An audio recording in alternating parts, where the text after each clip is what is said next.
Hi. Sean, first of all, can you tell us you tweeted, try not to laugh at me when you see me today. Is this what you're referring to with the glasses and everything else? Yeah. Well, speaking of this fight week, I've known in the past you've been pretty vocal about how much you value your sleep schedule and stuff before your fights. How early did you have to come out here to Abu Dhabi to get acclimatized to the big time difference? Yeah, we came out about 2 weeks, 2 weeks ago, and I'm definitely glad we did. You know, those first 3-4 days trying to adjust wasn't too bad, but it definitely throws you off a bit. I think it's like a 11-hour time difference, so I'm glad we came out as early as we did. And outside of the matchup with Pure, did you want to fight in Abu Dhabi, or did they just approach you with this big card and you wanted to be on the bigger cards this year? Yeah, no, it didn't matter. Obviously my last 10 fights or so have been in Vegas, but you know, they offer you Petr Yan, big opportunity. I'm not gonna, say no because it's in Abu Dhabi. It's been really fun. I would not mind fighting here again. And speaking of Petr, a lot of fighters like up the past few weeks, like Cheeto, Anthony Smith, said this is a smart matchup for you. It's a high-ranked opponent and a guy that can play into your style of fighting. Did you view that when they approached you with Petr, like this is the best matchup for you in that top 5? He was the only guy after that Pedro Munoz fight. I went back to UFC and said, hey, I want to fight. Obviously, that one wasn't a satisfying victory. Petr was literally the only guy in the top 10 without a fight. He turned down Cheeto. Petr turned down Cheeto, so I don't think he really had an option. I think UFC probably went to his, hey, you can't just keep turning these guys down. You have to fight to shake a show. So I know he was saying he picked that fight. I don't believe that. I think he got bullied into it. Do you think he won the fight against Aljamain in the last one? He still believes he won the last fight. It's hard to say he won when Aljo took his back. I think 3 different rounds and held him for a little bit. I don't know. I'll have to rewatch it, but I think the last time I rewatched it, I kind of gave the edge to Aljo. But it was definitely close still. Well, speaking of that, you mentioned when Aljamain got his back, you obviously trained Sanquinho, you have high-level grappling training partners. Is any part of you just want to test Petr, taking him down again, or do you want to keep this striking for these 3 rounds? I just, when I think about having fun, I think about knocking someone out. Like, I love grappling. Like, it's my favorite training. If I had to go pick what I'm going to do, I'd love to go grapple rather than spar or anything. But when I think of fighting and putting on performances and entertaining, I think of knocking people out. So, I mean, we'll see where the fight goes, but I'd love to knock them out. And then finally, I'm sure you've heard the comments from Dana White. He said he compared your fight with Petr to when Conor fought Aldo and confirmed that the winner of your fight would indeed get the next shot at the bantamweight title. So what do you make of now that is confirmed and he compared your fight to that massive fight between Conor and Aldo? Yeah, I kind of already knew that. I mean, I'm the biggest draw in the bantamweight division. One of the biggest draws in UFC. I go out there and beat the number 1 guy. Like, who else would I fight other than for the title? So I kind of already knew that. Hearing it confirmed from Dana, I mean, I already knew that basically, so it didn't really do much. But yeah, I think this is a massive fight. It's obviously not a main event, but this could be a main event. This is a massive fight. Do you feel like this is the most talked about fight on this card? I don't know. I don't really pay attention to any of the other fights. I know I'm excited for them. I'm going to watch them after, but I really don't pay attention to any other fights. Anytime I'm on a card, I always say I'm the main event because every fighter should think like that. But I don't know. I know there's Charles Islam's a sweet fight. TJ Aldo's a sweet fight. I wouldn't say it's like a huge fight, but yeah, I mean you could say that. Sean, do you agree with Dana that this is your Aldo fight, or do you think there needs to be a title on the line for that to be the real one? I don't know. I don't really put too much thought into it. This is Sugar vs. Petr fight. It's a sweet fight. You know, the chance of me going out there and knocking him out in 13 seconds are very low. So it's hard to. I don't know. Sugar vs. Petr seems sweeter to me than Conor vs. Aldo. You like to put on a show, obviously. Do you think when you look at the bantamweight division that Peter's style is the perfect one for you to do that, to go out there against him, put on a show on your feet and potentially knock him out? Yeah, I mean, I can see myself doing that to anybody in the division. You know, Petr likes to strike though, so yeah. I mean, I've been fighting guys 5'6" my entire career, and I think Peter's just the most evolved version of that. He's the highest level of that kind of style you can get, and that's what's so exciting, because I have the skills, I have the abilities, now I have the opportunity to go out there and show the world that I'm as good as I've been saying I am. I feel that part of you kind of enjoys proving people wrong. Once if you should you beat Peter on Saturday, there's no more proving wrong. You've already proven yourself to be one of the best in the world. Is that going to disappoint you that you can't keep shutting people up? Well, no, because I haven't fought an elite level grappler, so that question is going to still be there. Can he grapple?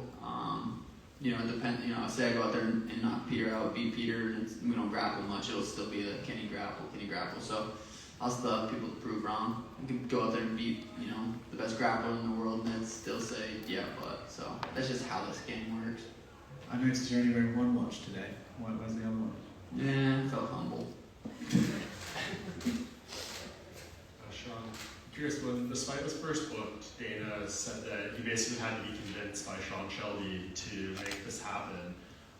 Are you surprised to hear him come out and say that? We haven't really heard him share that line of thinking and kind of behind the scenes in the matchmaking before. Yeah, I don't know. I doubt it took too much convincing. I mean, I've been in the UFC for 5 years. I fought Pedro. Wasn't the most entertaining. Wasn't the best fight. But if you can take anything away from that fight, he's a top 10 guy. Didn't hit me. Didn't hit me once. Kicked my legs a couple times. I feel like I did more damage to his legs by checking his kicks than he did by pecking at mine. So I don't think it took much convincing. I don't know. We'd have to ask Dana, but I bet he was right on board for it. And what do you think is, I asked you this question a while ago, what do you think is the biggest fight for you in the bantamweight division? You said you don't even think it maybe exists right now yet, but we know that you are going to fight the winner of this co-main event. What do you think is a bigger fight for you, Aljamain or TJ? If TJ beats Aljo, TJ will be considered the best bantamweight of all time, which he kind of, he hasn't lost his belt. So I think me versus TJ would be a lot bigger. For some reason, people just Aljo, he's not a draw. I like the guy. It's not a.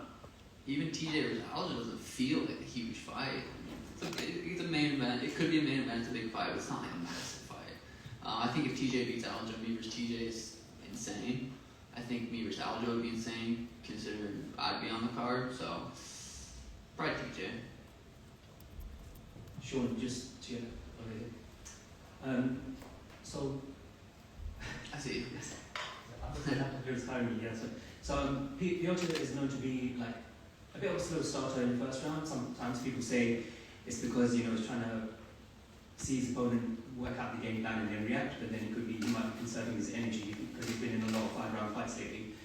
Do you and your team identify that first round as a massive opportunity? Because it feels like if he's kind of slow in that first round against you, it might not be such a good idea. So I just wanted to get your thoughts on that review. Yeah, I would say he probably starts out a little bit slower because his style's kind of.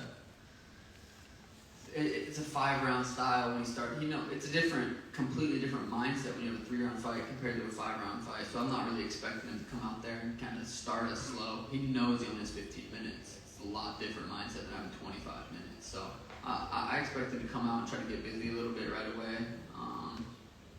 But it doesn't really matter to me. I can adapt. I think that's what being high level is, being able to adapt to whether he comes out slow, fast, whatever. I feel like I'm just better. And just one quick one for Sean. You're 27 years old, you're really young. I don't think anyone who's fighting in the UFC that's 27 is probably as financially as stable as you, so I would say you're pretty comfortable with life. So having said that, when you're so young and you're so financially stable, how do you still stay motivated to be hungry to fight? How do you get that in you to still be that hungry? It's a good question. Thank you. It's just in you. I don't know. I mean, there's times you go through phases where you're just like, fuck, training camps are brutal. I went through 12 weeks with Pedro, took 4 weeks off, went through 12 weeks with Peter, and I still feel pretty good, but, it depends probably when you ask someone that. I just have a lot of work to do. I want to fulfill my potential, and I do believe I can be considered one of the best fighters of all time if I just stay grinding and just stay grounded and keep working. So just kind of always reminding myself, like, when I'm 37, 38, 39, I'm not going to be in these positions to be able to be as healthy as I am and as young as I am, and I don't want to regret anything. So kind of reminded myself of that. Thank you.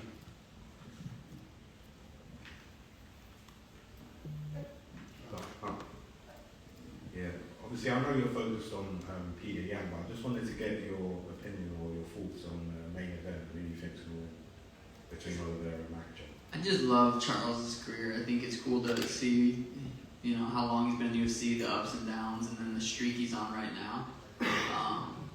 You know, I would love to see that. I always will kind of go with the striker more than the grappler too. I think that's just kind of, I'm more of a striker, so I'd like to see Charles win, but you know, we'll see. I don't know. I don't really care who wins, but it would be sweet to see Charles pull it off. Sean, question here. Full throat here, right? It's great to see you embrace the local culture here. So, are you hoping to win over a fan base here in Abu Dhabi? And finally, you've been around for quite a while. You were at the NBA games as well in the Etihad Arena. Can you just reflect on your time here? Yeah, it feels, I mean, I was surprised how many fans I had, you know, walk around the mall, walk around the hotel. Like, some people might think I'm a rapper, though, they don't even know. But yeah, no, it's been really fun. I think, yeah, I'd definitely love to come out here without having a fight book, to be able to explore a little bit more, you know, go out and eat something delicious, not what I've been eating. But yeah, it's been really cool, and like I said, I'd love to come back out here and not have a fight booked and explore. But yeah. Thank you guys.